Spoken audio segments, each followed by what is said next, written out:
Vamos a continuar con Laura Caliz, que es psicóloga clínica, egresada de la Universidad Nacional de La Plata, especialista en sexología. Tiene la acreditación en clases, que es la Federación Latinoamericana de Sociedad y Sexología y Educación Sexual. En la actualidad es miembro de la Sociedad Científica para los Estudios de la Sexualidad, ex miembro del Comité de Nomenclatura de Clases, es presidente y miembro honorario de la Sociedad Argentina de Sexualidad Humana, dirige SexFem, que es un grupo de investigación y difusión en sexualidad femenina, es autora de varios libros y artículos sobre sexualidad humana. Y Laura nos va a hablar, pusieron una letra chiquitita que no sé usar, el cuerpo para quién, sexualidad femenina, demandas culturales contemporáneas. Bueno, yo siempre cuando hablo, desde muchos años hace que hablo de todos estos temas, pero de cualquier manera me da un cierto pudor ante los temas serios y fuertes que se van tratando, porque el sexo siempre tiene una connotación de menos, de negativo, de algo silencioso, de algo de lo que no se habla, de algo que se oculta. Pero me parece que es interesante que en este tema las mujeres empecemos a saber que, a pesar de que hemos evolucionado mucho y ha habido un montón de cambios y nos sentimos probablemente en este momento mucho más libres, especialmente en temas que tienen que ver con el uso de nuestro cuerpo, en realidad esa libertad es absolutamente ficticia, y estamos muy condicionadas no solamente por los procesos históricos de los cuales devenimos, sino por las tensiones culturales que cada momento, y este muy en particular, ponen sobre la esfera del sexo, que por el hecho de ser una situación que queda en el silencio de la alcoba, como diría Foucault, que queda como ahí metidita de manera tal que nadie la ve y nadie la sabe y demás, es un lugar que se presta muchísimo para que sigan existiendo las mismas reglas patriarcales y androcéntricas que han distinguido al sexo en Occidente por todo el tiempo de su historia. Creo incluso, ayer creo que fue Cristina Cambiaje, que dijo una frase que era que la liberación femenina parecía la nueva esclavitud de las mujeres. Y yo creo que en términos de sexo esto es absolutamente cierto, que toda esta cosa de afuera, que se ve como de mucha libertad, de mucha permisividad, de ir pareciéndose en algún sentido cada vez más las mujeres a los hombres, especialmente las mujeres jóvenes y demás, es una nueva esclavitud, y una esclavitud muy fuerte que tiene consecuencias bastante serias, de las que hoy voy a hablar un poquito. De cualquier manera, el título de mi charla que dice ¿el cuerpo para quién? Yo creo que históricamente el cuerpo femenino nunca le perteneció a la dueña. Nosotros hemos sido digamos, hemos tenido distintos dueños, empezando por los padres, siguiendo por los maridos, por los amos, por los que compran prostitución. El cuerpo femenino es atacado desde distintos lugares, no solamente en los momentos de guerra, donde el cuerpo femenino además es como un segundo baluarte, no es solamente el enemigo, sino es el cuerpo que se mata para matar al dueño de ese cuerpo, del otro, al masculino detrás del femenino, sino que también lo somos en la esfera privada. Nosotras, sin darnos cuenta, nos quedamos subsumidas dentro de una manera de ser sexual que es la que dicta la cultura de cada momento, pero que básicamente tiene un interés totalmente masculino. Digamos, por otro lado, en realidad, en ciencia, en este momento, se saben muchas cosas de la sexualidad femenina, de la misma manera que se saben muchas más cosas de la sexualidad masculina y de quiénes son los hombres y quiénes son las mujeres. Y yo creo que en este sentido, los hombres somos absolutamente diferentes, aunque las normas a las que tengamos que avengarnos sean absolutamente igualitarias en ese sentido. Las mujeres no son... en una conferencia que di justamente acá, hace 2 años, en el otro FONIL, hablé de que el género es el que construye al sexo, tomando una idea de Foucault, pero también tomando básicamente un procesamiento de eso, que tiene que ver con que en realidad son las ideas que priman en determinado momento con respecto al sexo las que van a decir, incluso a dictaminar y a pensar cómo es el sexo, aunque se esté hablando de un sexo biológico. Bueno, a ver, tengo una primera por ahí que no me quiero perder, sino hay una imagen cultural de la sexualidad heterosexual ideal que sigue existiendo y que no tiene mucho que ver con cómo es que en todo caso se sabe que las mujeres pueden tener placer sexual. Concretamente, digamos, creo que hubo un tiempo en Occidente bastante privilegiado, que eso fue la época de los 60, que fue la época en que muchas de las que están acá sentadas eran jóvenes, la época de los 60, los 70 y demás, donde de la mano de una serie de libertades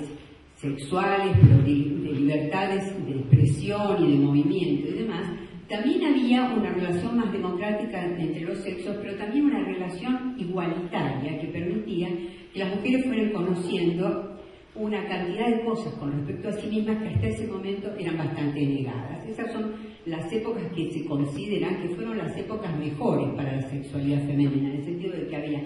un respeto por sí misma y un conocimiento de su propio cuerpo que era nuevo, pero que permitía un accionar diferente que había habido en generaciones anteriores. Acá hay una cosa muy interesante que ha ido pasando, que es que con esta liberalidad de costumbres y básicamente con una inclusión tecnológica muy importante que ha sido el Internet, que hace que aparezca fuertemente la posibilidad de que, conectado con una computadora, un hombre pueda conocer y ver un cuerpo femenino que antes solamente veía cuando entraba en relación directa con una mujer. Piensen que la mayoría de los varones, por toda la historia de la humanidad, vieron un cuerpo de mujer cuando empezaban sus relaciones con ellas. Hoy en día, cuando esa escena llega a concretarse, la mayoría de los muchachos han visto montones de escenas sexuales pornográficas y, ahora vamos a ver un poquito más, la pornografía tiene características muy especiales y esa descripción de lo que pasa sexualmente tomada de la pornografía pasa a ser parte de lo que es la parte fundamental de lo que es la educación sexual de los jóvenes en este momento. La mayoría de los jóvenes, tanto que hemos temido de que nuestros chicos y que la gente joven tuviera educación sexual en las escuelas y demás, y le damos un paso irrestricto a la pornografía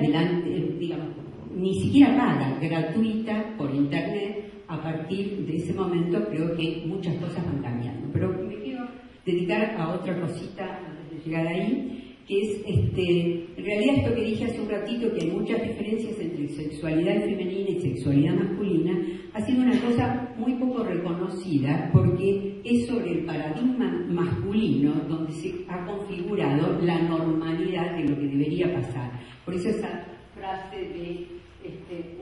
la imagen cultural es la de la cópula heterosexual, donde básicamente lo que pasa tiene que ver con algún tipo de excitación previa, si es que la hay, penetración y orgasmo masculino, y esto que en realidad es lo que asegura una cópula reproductiva, es lo que ha sido el paradigma de la relación sexual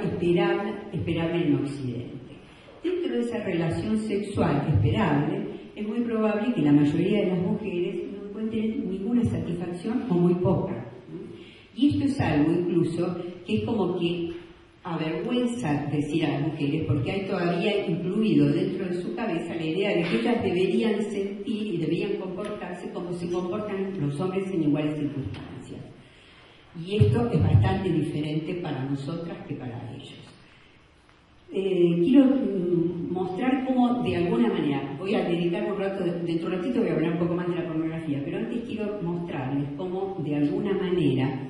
en ciencia se ha ido diciendo determinado tipo de cosas con respecto a la sexualidad femenina que circulan en los medios, que son las que ustedes pueden leer en todas las revistas donde se habla de algo de sexo en este momento, y que naturalizan algo que es de una manera totalmente diferente. Y eso creo que básicamente tiene que ver en estos últimos tiempos con la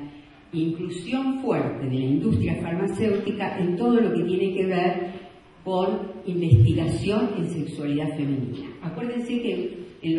el 98, me voy a parar porque me parece que estoy más cómoda y las leo mejor. En el 98 aparece el Viagra. El Viagra es bueno, yo creo que no tengo que decir de qué se trata, todo el mundo sabe de qué se trata, y eso fue una cosa muy revolucionaria en cuanto a las relaciones entre hombres y mujeres, porque permitió que muchos hombres que tenían dificultades selectivas dejaran de tenerla a partir de eso. Eso desde el punto de vista económico significó muchísimo para los laboratorios, como para que tengan una medida. A 2 años de la existencia del Viagra en el mercado, había en ese momento ya 14 millones de hombres medicados con Viagra en el mundo. Piensen en términos de volumen de negocio lo que esto significa. Por esta razón, esto fue en el 98, ya en el 97, y previendo lo que podía pasar y demás, Pfizer, que es una gran empresa farmacéutica, hace una primera propuesta de invitar a una cantidad de gente, de investigadores y de distintos lugares de Estados Unidos en sexualidad, específicamente a una primera conferencia en Cape Town, donde la idea era encontrar cuáles eran los parámetros sobre los que se podía hablar de disfunción sexual femenina. Y finalmente, 2 años después, en el 99, hace una enorme conferencia en Boston, donde invita a una cantidad de gente muy representativa de lo que es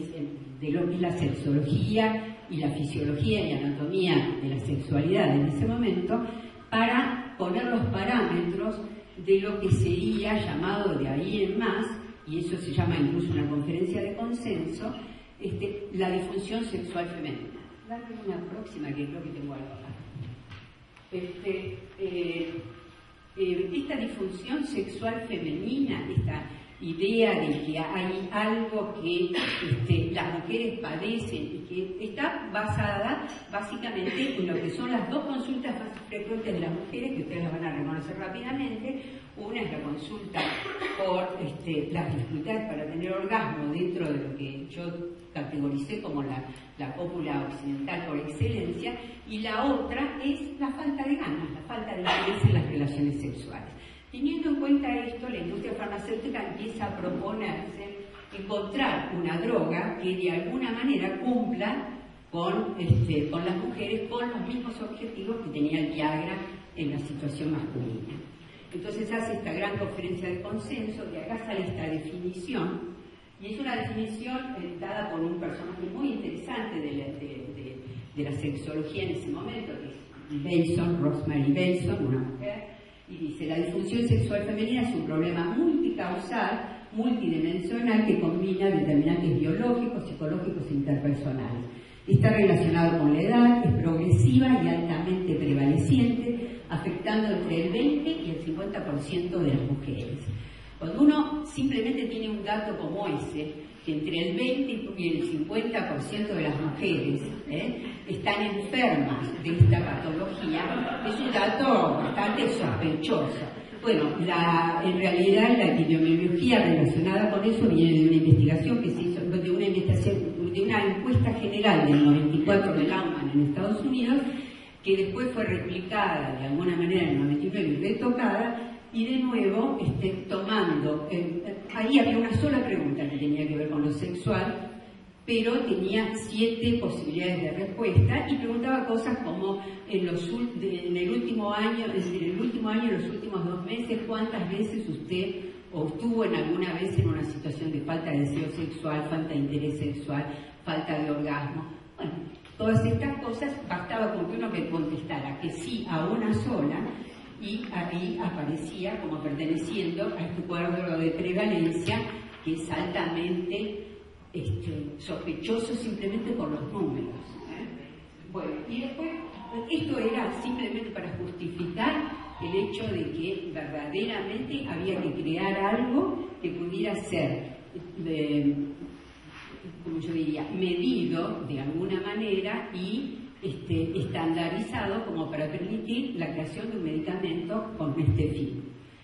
No, después de esa conferencia de consenso hubo repetidas cuestiones en este sentido. Hubo un primer intento de comercializar el Viagra para las mujeres que falló, pensando que de alguna manera las mujeres podían responder a la medicación de la misma manera que lo hacían los hombres. Y cuando eso se cayó, hubo otras tratativas y sigue habiendo. En este año se volvió a presentar, en el 2014, una droga que se llama flibanserin, que tiene que ver, que actúa sobre la neurotransmisión y que tiene que ver con producirles a las mujeres ese interés sexual perdido. Ahora, cuando ustedes piensan en esto del interés sexual perdido, imagínense a quién afecta esto. Digamos, cuando ustedes están escuchando todas estas cosas de cómo es la vida en general de las mujeres, se dan cuenta que los momentos, y si piensan en la propia, los momentos dedicados al sexo, a los pensamientos sexuales y demás, salvo que sea muy al comienzo de una relación y en una situación muy particular, no son lo que prima en la cabeza de las mujeres. No es lo más común. Sin embargo, sí es lo más común en los hombres, aunque estén pasando por situaciones muy parecidas a las que nosotros vivimos. Entre otras cosas, porque somos tan diferentes en algunas cosas muy básicas como que siempre, digamos en promedio, un hombre va a tener entre 10 y 100 veces más testosterona, que es la hormona del interés sexual por excelencia, que cualquier mujer. O sea, que simplemente si medimos niveles hormonales, los hombres siempre van a estar muy más interesados, y ahí a estas cosas contesta, digamos, la biología evolucionista, que muestra que en realidad tiene una pertinencia que los hombres estén muy interesados en el sexo, y también tiene una pertinencia que existe el orgasmo masculino, que no tiene nada que ver con la pertinencia de estas dos cosas para las mujeres. Ni sería pertinente para nosotros que estuviéramos siempre excitadas sexualmente y con ganas de entrar en la interacción sexual, ni sería pertinente para nosotros tampoco, ni es tampoco necesario el orgasmo. De hecho, yo creo que si fuera por los orgasmos de las madres nomás, de las que están sentadas acá, ninguna de nosotros estaría aquí. Digamos, no es el orgasmo femenino, no es el orgasmo femenino el que tiene que ver con la reproducción. El orgasmo femenino no tiene esa característica, es en todo caso, como dice Simon, es un producto colateral de la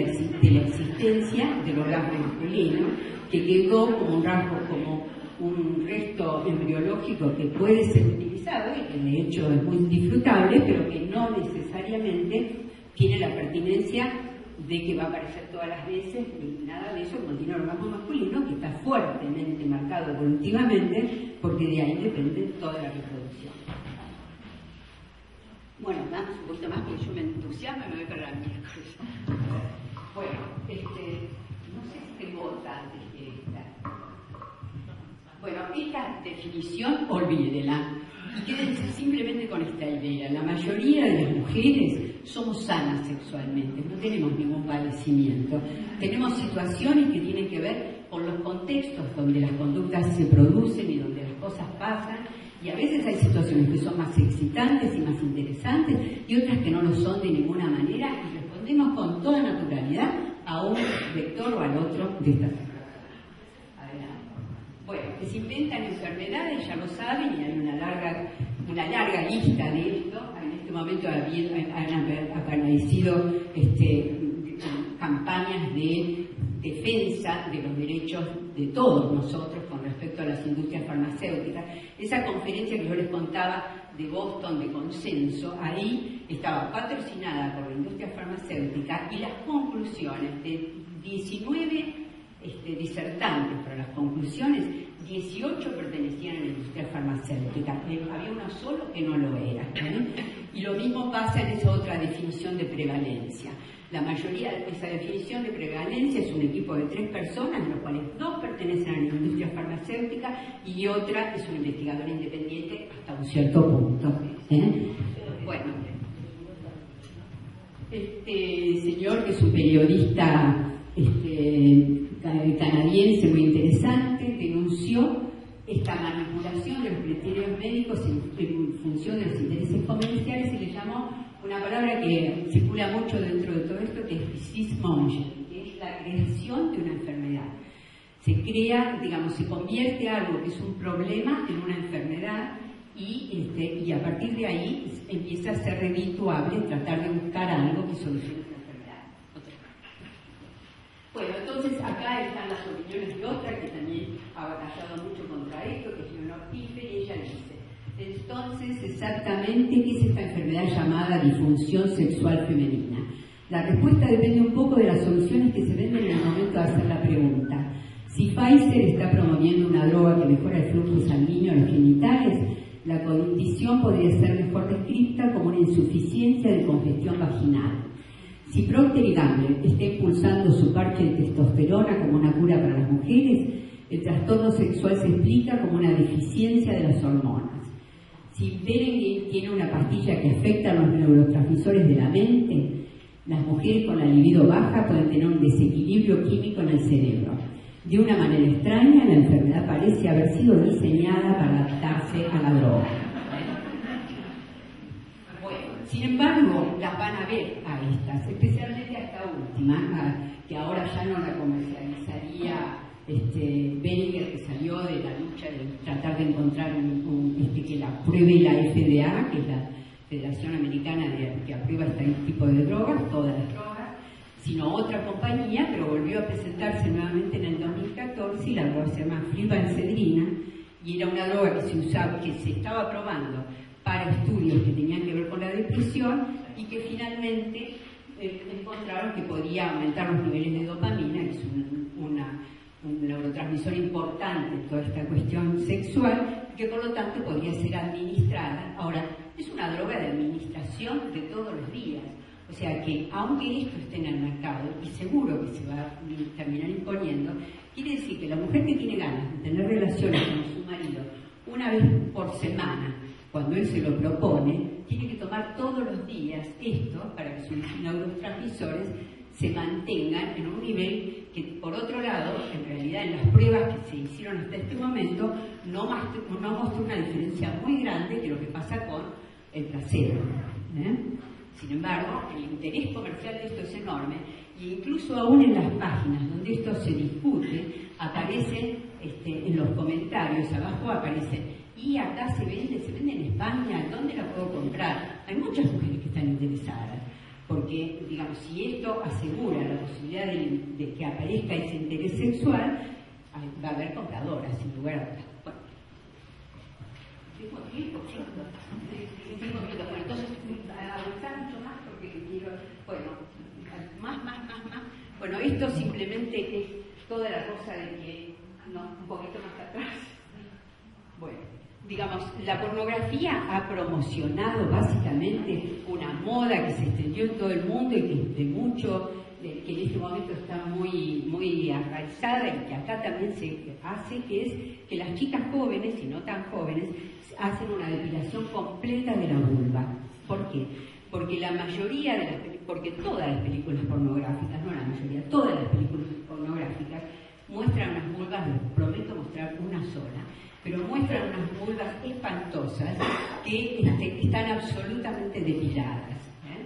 Entonces, con esto de la depilación, bueno, ya aparecieron los colegios de dermatólogos de distintos lugares del mundo alertando con respecto a una vuelta a ciertas enfermedades de transmisión sexual que no estaban tan explícitas y tan vigentes en otro momento, incluida la sífilis, y que en este momento está fomentada por esta práctica de la depilación, que a veces es de ellas y de ellos, y que entonces deja una serie de ablaciones y de lugares posibles de infectar que de alguna manera traen patologías específicas. Pero hay otra cosa mucho más terrorífica, y que es que la mayoría de las mujeres jóvenes, a partir de ver cómo lucen sus vulvas cuando están depiladas, empiezan a sentir que de alguna manera algo raro pasa ahí. Todas las que no nos depilamos nunca vimos cómo lucen los labios internos, digamos, si hay una cantidad de vello que cubre esa zona, todo esto no se ve. Cuando se empieza a verse la otra cosa promovida, ahora sí empieza a pasarlas porque son horribles, pero que pasen rápido. Empieza a aparecer otra cosa más, que es, bueno, esos primeros planos de vulvas depiladas, la vulva como algo a demostrar y que se ve, esa que viene ahí arriba, es una vulva que parece la vulva de una nenita. Todas las que tuvieron nenas saben que la vulva de la nena luce así, pero no la vulva de una mujer adulta. La vulva de una mujer adulta es una cosa bastante diferente. En esa vulva están, ¿podés seguir las otras? Están sacados los labios, cortados los labios internos, de manera que ahí está la operación. Esto lo empezó un americano que se llama Matlock, un cirujano plástico, y lo hizo en principio para gente de la industria pornográfica que quería mostrar unos genitales muy particulares, pero después cuando esto se empieza a multiplicar de manera tal que se ve por todos lados, empieza a ser una demanda, y incluso acá en la Argentina hay unos cuantos cirujanos plásticos que están haciendo este tipo de operaciones. Ustedes pongan cirugía plástica vaginal en internet y van a encontrar a los argentinos que se dedican a esto, que incluso tienen hasta el tupé de aparecer en alguna conferencia de SOGIVA, de la Sociedad Argentina de Ginecología. Bueno, ahí está el marcaje, es el recorte de los labios internos, y esto le llaman reconstrucción o rejuvenecimiento vaginal. Seguid las 2 o 3 rapidito para que no se asusten. Seguid. Bueno, lo que ustedes vieron es realmente una cosa cruel y sin ningún sentido, pero esto es de alguna manera lo que, por ejemplo, muchas adolescentes van pidiendo, van preguntando en distintos foros para ellas, especialmente afuera, en Estados Unidos, pero acá también va a ir pasando, como todas las cosas importamos estas modas, y entonces aparecen estas, mis labios son más grandes que lo que deberían, no se ven. Pero por otro lado, estamos reforzados con esta idea que yo les dije al principio de que la mayoría de los muchachos han aprendido cómo lucen los genitales a partir de la pornografía. Si las vulvas que muestra la pornografía son esas, que son vulvas infantiles, infantilizadas, operadas y transformadas para aparecer en esos primeros planos violentos que muestra la pornografía, la idea que los varones tienen de cómo deberían lucir los genitales femeninos es muy diferente de la realidad de eso. Nosotras la gente de CENFEN, las mujeres de CENFEN, hace la cosa de 2 años, presentamos un póster con esta idea, tanto en SOGIVA como en el Congreso Latinoamericano de Sexología, que se llamaba Viva la Diferencia, y que mostraba un montón de vulvas para que, con esta idea de aprender, de ver que hay muchas formas muy distintas, que todas son normales, que todas son así, y que no hay ninguna necesidad de recurrir a este tipo de cosas. Entonces yo creo que con estas maniobras y con estas prácticas, en esos lugares más ocultos donde nadie cuenta este tipo de cosas, persiste una idea de apropiarse del cuerpo femenino y de decidir cómo es que tienen que ser, no solamente qué tienen que sentir las mujeres, sino cómo tienen que lucir internamente en lugares tan